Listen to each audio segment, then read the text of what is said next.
Friend, स्वागत है आपका आपके अपने YouTube channel AKGS study centre में। तो दोस्तों, आज की इस वीडियो में मैं आपका भाई लेके आ गया है आपके लिए बेहद ही इंपॉर्टेंट टॉपिक, जिसका नाम है श्वसन। तो गाइस, श्वसन का टॉपिक हम लोग पहले भी कवर कर चुके हैं पार्ट 1 में, और ये जो वीडियो आपका बन रहा है पार्ट 2 का वीडियो बन रहा है। अगर आप पार्ट 1 का वीडियो नहीं देखे हैं तो आप जाके डिस्क्रिप्शन में लिंक दिया गया है, जाके आप देख सकते हैं। ठीक है, उसको देखने के बाद ही आप इसको देखें, या फिर नहीं भी देखें तो कोई बात नहीं, आप इसको देख के फिर उसको देखिएगा।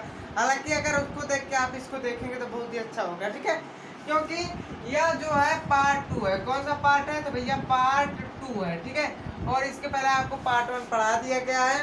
पार्ट 1 में आपको क्या क्या बताया गया, इसको मैं एक बार बता दे रहा हूँ। देखिए, जब हम सांस लेते हैं, श्वसन का मतलब होता है सांस लेना। ठीक है, श्वसन ये होता है श्वसन। ठीक है, जब हम सांस लिए तो वो कहाँ तक पहुँचा, तो देखिए ये आपका इस प्रकार होता है। नासा छिद्र, नासा का पार्ट, फेरिंक्स, लैरिंक्स, ट्रैकिया, ब्रोंक्यूलस, ऐसे कई चीजें होती है। ब्रोंका, ब्रोंक्यूलस, एल्वियली। ठीक है, एल्वियली तक आपको बता दिया गया था कि जो फेफड़े में गुच्छे होते हैं, गुच्छे फेफड़े में जो गुच्छे होते हैं, अंगूर के गुच्छे नहीं, फेफड़े में जो गुच्छे होते हैं उसे एल्वियली कहा जाता है।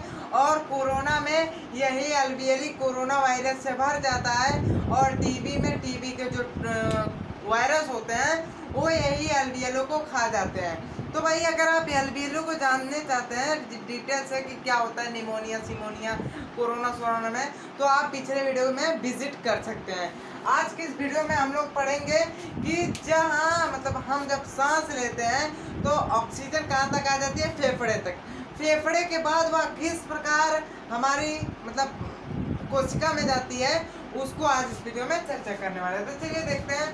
तो अगर हम बात करें कि जब हमारा फेफड़ा, कुछ इसका हमारा फेफड़ा होता है। ठीक है, किस प्रकार होता है? ऐसे होता है, सॉरी, ऐसे होता है हमारा फेफड़ा ना। ये बच्चों वाला फेफड़ा है, आप फेफड़ा नहीं देखे, डबल डिस्क्रिप्शन में लिंक है। ठीक है, जाके देख सकते हैं। दो लिंक है। ठीक, एक फेफड़े का है, एक आपका श्वसन का है। तो चलिए देखते हैं। ये हो गया आपका फेफड़ा से। ठीक है, यहाँ तक तो आपकी वायु मतलब ऑक्सीजन आ गई और छन गई ऑक्सीजन। अब इस फेफड़े से ऑक्सीजन को हमारी कोशिका तक कौन पहुँचाएगा? जल्दी बताइए, कौन पहुँचाएगा? कौन पहुँचाएगा? मगर उससे पहले आपको इस फेफड़े के बारे में थोड़ा कुछ डिटेल से बता दे रहा हूँ। तो भाई, जो फेफड़ा होता है, देखिए जहाँ हम सांस लेते हैं, ये जो नाक है इसको कहते हैं नासा छिद्र। उसके बाद यहाँ आपको हड्डी दिख रही होगी, इसको कहते हैं नासा कपाट। उसके बाद यहाँ फेरिंक्स, लैरिंक्स, फिर क्या? ब्रोंकाई। ये जो आप देख रहे हैं ना, ब्रोंकाई है। फिर इसी में से कुछ ऐसे मतलब ढेर सारी नसें निकली होती हैं, ऐसे इसको कहते हैं ब्रोंक्यूलिस। और इसी नस में कुछ ऐसे गुच्छे बने होते हैं, करीब हजारों की संख्या में होते हैं। तो इसी को कहते हैं एल्वियली। ठीक है, एल्वियली कहते हैं। ये कोरोना जब होता है ना, तो यही इस प्रकार कोरोना के वायरस आके इसी एल्वियली में जमा हो जाते हैं, जिसके कारण जो ऑक्सीजन होता है एल्वियली से ही छन के हमारा ब्लड मतलब कोशिका तक जाता है। ठीक है, अब हम देखते हैं कि हम सांस कैसे लेते हैं। तो भाई, इसके नीचे एक डायफ्राम होता है। क्या होता है? एक डायफ्राम होता है। डायफ्राम एक हड्डी का नाम है, जो कि आपकी कार्टिलेज से बनी होती है। कार्टिलेज का मतलब जैसे हमारा कान है ना, ये नरम होती है। ठीक है, कार्टिलेज जो होती है वह एक नरम हड्डी होती है। यह कैसी हड्डी होती है? नरम हड्डी होती है। अभी इसको हम ऐसे पट्ट से कर देना, टूट जाएगी। पट्ट से करने पर टूट जाती है। तो ये भी क्या होता है? पट्ट से टूट जाता है। बहुत ही नरम हड्डी होती है। ये हड्डी क्या करती है? Cartilage, diaphragm. ये क्या करता है? जब हम ऑक्सीजन को अपने मतलब वायु में से वायु को अपने फेफड़े में ले लेते हैं, तो यही डायफ्राम है। क्या फेफड़े की औकात है कि ये जो हम मतलब वायु लिए हैं, जैसे लिए, ठीक है, नाक से छोड़े हैं, मुंह से छोड़ते हैं। ठीक है, जब हम नाक से छोड़ते हैं तो क्या इस फेफड़े की औकात है कि नाक से उस वायु के निकाल दे बाहर? नहीं औकात है। इस सिर्फ है एक तो टंकी है, पानी टंकी है। ठीक है, जैसे पानी टंकी क्या होता है कि जो पानी टंकी होता है वो हमारे नल से या फिर आप कह सकते हैं मोटर से उसमें हम पानी भर देते हैं। पानी भरने के बाद किचन दूसरा होता है, पानी टंकी दूसरा होता है। पानी टंकी क्या किचनवा में रखी होती है? नहीं ना रखी होती है किचनवा में। तो किचन में खाना बनता है आपका, तो किचन जो है आपकी कोशिका है। वही देखा जाए जो पानी टंकी है वो आपका फेफड़ा है, ठीक है, आपका फेफड़ा है। इसमें क्या होता है, ऑक्सीजन आके रुकता है। ऑक्सीजन को पाइप के द्वारा लिया जा सकता है, लेके कहाँ तक पहुंचाया जाता है? किचन तक। किचन बताइए क्या है? किचन बताइए क्या? कोशिका, वेरी गुड, कोशिका है। और वैसे जो पानी टंकी होती है उससे पाइप से आपके किचन तक आ जाता है पानी, ठीक है। तो यहाँ से क्या होता है कि जो ऑक्सीजन होता है O2, ऑक्सीजन को O2 क्यों लिखते हैं बताइए? एक केमिस्ट्री की टॉपिक है, ठीक है। ऑक्सीजन को O2 क्यों लिखते हैं? क्योंकि भैया ये गैस है, किसी भी गैस में 2 होता है, 2 होता है, इसे थ्रो गैस में नहीं होगा। चलिए देखते हैं हमारा मेन टॉपिक। यहाँ पर आपका आ गया क्या? ऑक्सीजन। अब देखिए ये डायफ्राम क्या करता है? डायफ्राम जो ऑक्सीजन होता है इसको कहाँ तक ले जाता है? डायफ्राम नहीं ले जाता है, कोई और ले जाता है। अब बताइए जो फेफड़े में ऑक्सीजन एकत्रित हुई है उसको कोशिका तक कौन ले जाता है?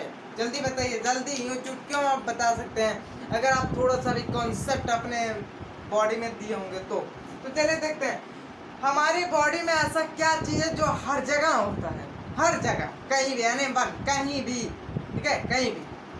Very good. क्या होता है? ब्लड होता है, ठीक है, ब्लड होता है। ये जो ऑक्सीजन में एकत्रित हुआ है ना इसको ब्लड ले जाता है, ब्लड, ठीक, ब्लड ले जाता है। मगर ब्लड ले जाता है तो चलिए ठीक है, ऑक्सीजन को कौन ले गया? ब्लड ले गया। ब्लड कहाँ तक ले जाता है?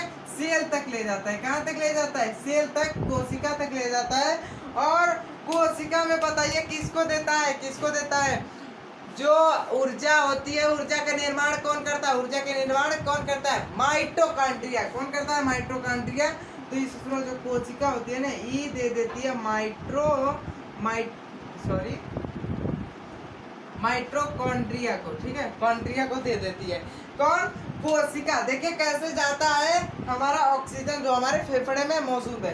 तो यह ब्लड के थ्रू आपके सेल तक जाता है। कहाँ तक जाता है? सेल तक।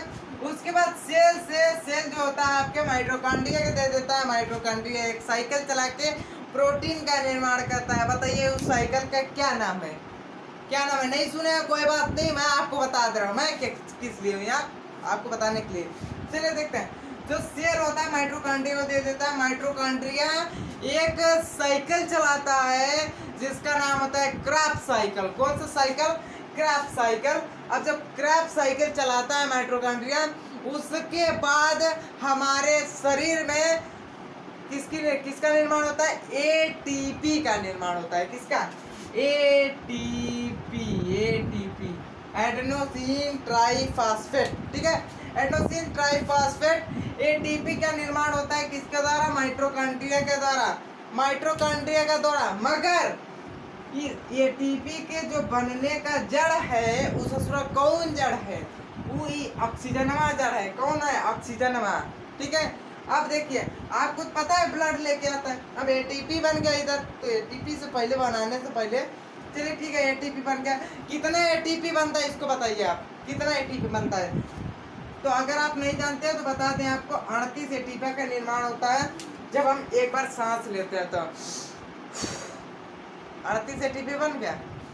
मतलब 38 एटीपी का मतलब होता है एक प्रोटीन। क्या होता है? प्रोटीन होता है, ठीक है। प्रोटीन का पता नहीं यार, मुझे नहीं इंग्लिश याद है, ठीक है। प्रोटीन एक प्रोटीन का निर्माण होता है 38 एटीपी से। तो आपसे क्वेश्चन कहेगा कि एक प्रोटीन का निर्माण जो माइटोकॉन्ड्रिया होता है किसके थ्रू करता है? तो आप कहेंगे 38 एटीपी के थ्रू करता है। किसके थ्रू करता है? 38 एटीपी के थ्रू करता है। मगर आप कंफ्यूज हो जाएंगे कि भैया ब्लड तो लाएगा, ठीक है, मगर ब्लड में तो कई पार्ट होते हैं। चलिए रुकिए जरा, अभी बता रहे हैं हम। देखिए जो हमारा ब्लड है ये फेफड़े से ऑक्सीजन को कहाँ तक ले जाता है? कोशिका तक ले जाता है, सेल तक ले जाता है। मगर इस ब्लड के भी कई पार्ट है। कौन कौन से? आरबीसी,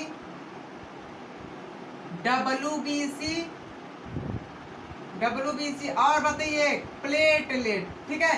क्या है, एक तो प्लेटलेट है। आप बताइए इसमें कौन ले जाएगा? अगर आपसे खखोर के क्वेश्चन पूछे कि जो फेफड़े से ब्लड ले जाता है ऑक्सीजन को, वह फेफड़े से ब्लड का कौन सा पार्ट ऑक्सीजन को ले जाता है कोशिका तक, तो बताइए कौन सा पार्ट ले जाता है? ठीक है, प्लेटलेट्स का क्या कार्य होता है? खून को गाढ़ा बनाना। और WBC का क्या कार्य होता है? किससे? रोगों से लड़ना। RBC ये तो हट गए दोनों, ठीक है, ये दोनों हट गए, ये अपना अपना काम लेके। अब बचाई RBC, तो भैया RBC ले जाता है। और वो अगर खगोल के क्वेश्चन पूछे आपसे कि RBC में कौन ले जाता है, RBC में कौन ऑक्सीजन को कोशिका तक पहुंचाता है, तो पहुंचाता है आपका Hg, हीमोग्लोबिन। ठीक है, Hg हीमोग्लोबिन ले जाता है। Understand all student? तो देखिए कहाँ से ले गया, आपके फेफड़े से एल्वियली से आपका ब्लड ले गया, किसको? ऑक्सीजन को। ब्लड का कौन सा पार्ट ले गया? RBC का कौन सा पार्ट? Hg, मतलब क्या है? सॉरी, इसको क्या कहते हैं, भूल गया। देखिए अभी हीमोग्लोबिन, सॉरी हीमोग्लोबिन। ठीक है, तो बताइए ऑक्सीजन को सेल तक पहुंचाने का कार्य कौन कर रहा है? हीमोग्लोबिन कर रहा है। ठीक है, कौन सा कार्य कर रहा है?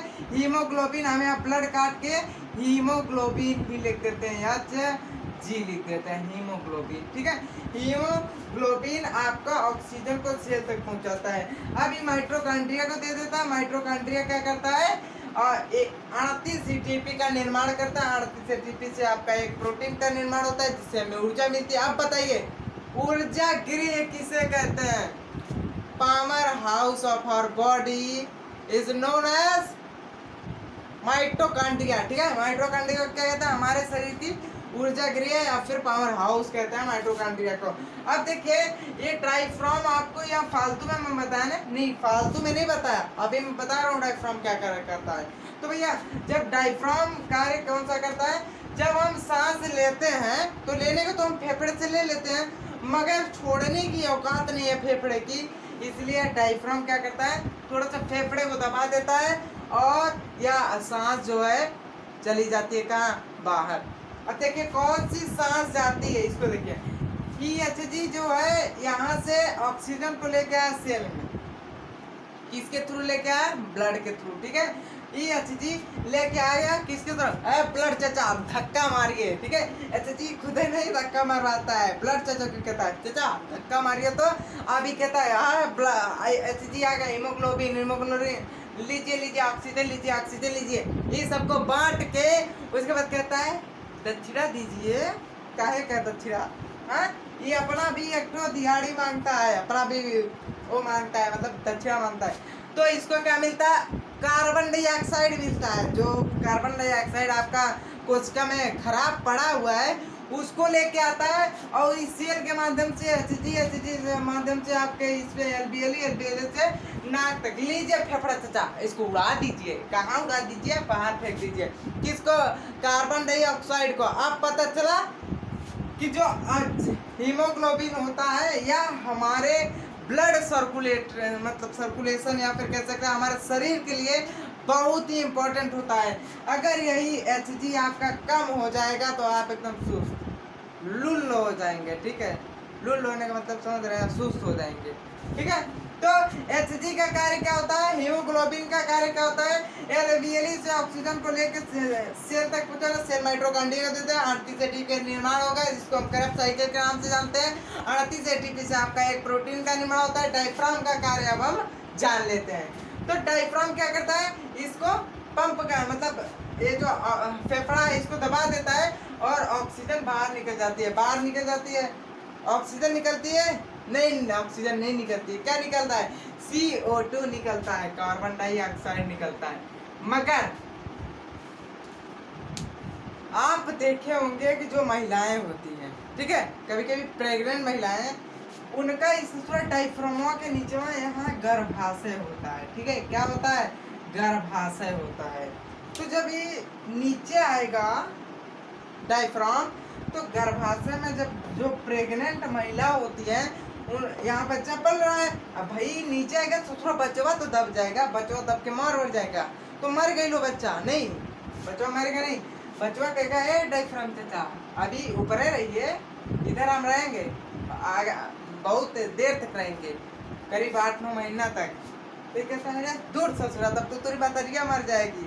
तो ये जो है बहुत ही कम जो है प्रेशर वर्सर लगाता है, बहुत कम काम करता है ये डायफ्राम।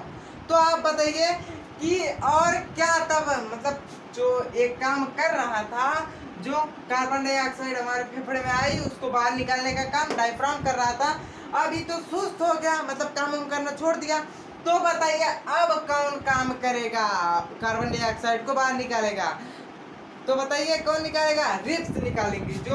जो प्रेग्नेंट महिला होती है उनमें ये जो रिप्स होता है, पसली होती है, वही बहुत ही हेल्पफुल होती है, ठीक है। यही पसली आपकी फैलेगी सिकुड़ेगी, जिसके कारण जो कार्बन डाइऑक्साइड यहाँ आता है वो नासा छिद्र के द्वारा निकल सके, ठीक है। उसमें डायफ्राम का कोई हाथ नहीं होता है।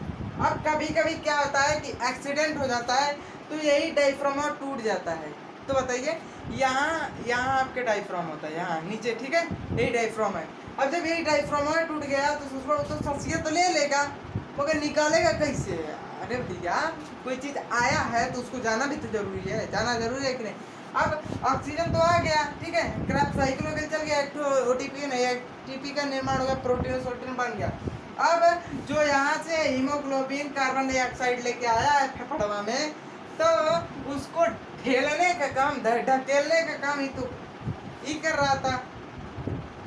तो जब ये ससुरा टूट गया, डायफ्राम टूट गया, तो बताइए खिलाएगा कहाँ? तो कार्बन डाइऑक्साइड इसी में रह जाएगा, तो ये ससुरा इधर से लेके चला जाएगा, मतलब कुल मतलब जो प्रोसेस चला था सब डाउन हो जाएगा, ना तो ऑक्सीजन कार्बन डाइऑक्साइड निकल पाएगी और फिर ऑक्सीजन एंट्री मार पाएगी, क्योंकि बेले भर जाएगा कार्बन डाइऑक्साइड से, जिसके कारण जो ऑक्सीजन का रास्ता यहाँ बच में नहीं करेगा, ऑक्सीजन बाहर रह जाएगी। तभी देखते हैं जब किसी का एक्सीडेंट हो जाता, अगर यहाँ चोट लग गई तो उसका बेचारा डायफ्राम टूट जाता, तो मर जाता है, मर गई लो, सांस उस नहीं ले पाता है, मर गई लो, ठीक। उसके बाद क्या होता है कि ये जो Hg होता है ना, ये ऑक्सीजन से ज्यादा आपका CO कार्बन मोनोऑक्साइड से रिलेट करता है। मतलब इस ससुरा इसकी पत्नी जो है Hg की ऑक्सीजन है, मगर पहली वाली CO है कार्बन मोनोऑक्साइड। तो ये कहता है कि अगर कार्बन मोनोऑक्साइड आया तो ये ऑक्सीजन को नहीं ले जाएगा। अरे ससुरा तू नहीं ले जाएगा भाई, प्रोटीन वोटीन बनेगा ही नहीं, ससुरा तो मर जाएगा, मर जाएगा। तो Hg कभी कभी क्या होता है कि जो धुआं होता है, धुआं उसमें कार्बन मोनोऑक्साइड होता है, ना कि ऑक्सीजन होता है। तो कार्बन मोनोऑक्साइड जब आपके फेफड़ों में आएगा और साथ में ऑक्सीजन आएगा, तो ये क्या करेगा ससुरा, हीमोग्लोबिन ये कहेगा हम तो ले जाएंगे भैया इसी को, किसको ले जाएंगे? तो भैया कार्बन मोनोऑक्साइड को ले जाएंगे, ना कि ऑक्सीजन को, कहें कि ये तो हमारी वाली है ना। तो भैया इसको जब ससुराल लेके जाएगा तो यहाँ देगा, लो मेरा महबूब आया है, बाहर फूल बरसाओ, मेरा महबूब आया है। ससुरा इसे लोल है ना, मार देगा सबको, ठीक है, मार देगा, हमारा शरीर जो है ग्रस्त हो जाएगा, और हमारे में क्या होता है, क्रैप साइकिल नहीं चल पाती, एटीपी का निर्माण नहीं होता है, प्रोटीन का निर्माण नहीं हो सकता है, जिसके कारण जो है हमारी सांसें मंद गति से चलने लगती है। जब भैया हमारे में ऊर्जा नहीं रहेगी तो काम कैसे करेंगे? तो देखते होंगे ना कि जब कोई आग उग लग जाती है तो धुआं सूंघ लेता है ज़्यादा, तो बेहोश हो जाता है। कहीं वही ज़्यादा सूंघ लेगा ना तो टपक जाएगा, मर गई लोग, ठीक है। तो क्या होता है, श्वसन बहुत ही इंपॉर्टेंट होता है हमारे शरीर के लिए, और श्वसन का कार्य कौन करता है? तो इसको बताइए कि फेफड़ा करता है, फेफड़ा नहीं करता है श्वसन का काम, इसमें ये पाए जाने वाले सब अंग करते हैं। कौन? देखिए पहले फिर से बताता हूँ, नासा चित्र, नासा का पार्ट, फायरिंग ट्रैकिया, ब्रोंका, ब्रोंक्यूलस और एल्वियली में आपका ऑक्सीजन आके रुक जाता है। ऑक्सीजन को कौन ले जाता है? ब्लड में कौन ले जाता है? आरबीसी में कौन ले जाता है? Hg रहता है। हीमोग्लोबिन आपके सेल तक पहुंचाता है, सेल माइटोकॉन्ड्रिया दे देता है, माइटोकॉन्ड्रिया क्या कहता है, 38 एटीपी का निर्माण करता है, 38 एटीपी मिलकर एक प्रोटीन का निर्माण करती है, और जब हम CO और ऑक्सीजन मतलब कार्बन मोनोऑक्साइड और ऑक्सीजन दोनों एक साथ सूंघ लेते हैं तो हमारे शरीर में कोशिका तक ससुरा ऑक्सीजन नहीं पहुंचता है। तब क्या पहुंचता है? कार्बन मोनोऑक्साइड पहुंचता है। और कार्बन मोनोऑक्साइड पहुंचता है तो हमारे जो शरीर में क्रैप साइकिल चल रहे थे माइटोकॉन्ड्रिया, तो क्रैप साइकिल नहीं चल पाएगी, आरसीसीटीपी का निर्माण नहीं हो पाएगा, एक प्रोटीन बनबे नहीं करेगी और हमें सुस्ती महसूस होने लगेगी। और क्या होता है कि हम धीरे धीरे बेहोश हो जाएंगे, कल तक मर गए लोग, ठीक है, मर जाएंगे, ठीक है। तो हमारे लिए क्या सबसे महत्वपूर्ण है? तो ये ऑक्सीजन और ये HG हीमोग्लोबिन। अब बताइए, आपसे मैं क्वेश्चन पूछता हूँ, जो ऑक्सीजन मतलब सॉरी जो हीमोग्लोबिन होता है वह क्रैप साइकिल चलाता है या फिर ऑक्सीजन को ढोता है? बताइए जल्दी। तो वह ऑक्सीजन को ले जाता है कहाँ से? आपके एल्वियली से आपके सेल तक। सेल किसको देता है? इसको देता है माइटोकॉन्ड्रिया को, ठीक है। इतना समझ में आया। अब हम लोग देखते हैं कि भाई डायफ्राम। अब आपसे एक और क्वेश्चन पूछता हूँ, कुछ देखेंगे नहीं, सब आपको बता दिया हूँ। तो भैया डायफ्राम क्या होता है? डायफ्राम हमारे लिए क्यों मददगार होता है? तो यह क्या करता है, जो यहाँ से कार्बन डाइऑक्साइड को लेके आया है HG हीमोग्लोबिन आपके एल्वियली में, ये क्या करता है? इसको पंप करता है, मतलब ये फेफड़ा को ढकेलता है। उसके बाद यहाँ से आपकी मतलब जो ये कार्बन डाइऑक्साइड है वो बाहर निकल जाती है और फिर से हम ऑक्सीजन ले लेते हैं, ऑक्सीजन जाती है, फिर लेके आता है दूसरा, ये ऑक्सीजन लेके जाता है यहाँ सेल तक। सेल फिर इसको क्या कर देती है? कार्बन डाइऑक्साइड फिर लेके आता है, फिर इसको ढकेल के निकाल देता है, ठीक है। आई होप कि आपको श्वसन का पार्ट 2 समझ में आया होगा। मिलते हैं अगले वीडियो में, तब तक ले जाइए, टेक केयर। वीडियो थोड़ा सा लंबा हुआ है, सॉरी।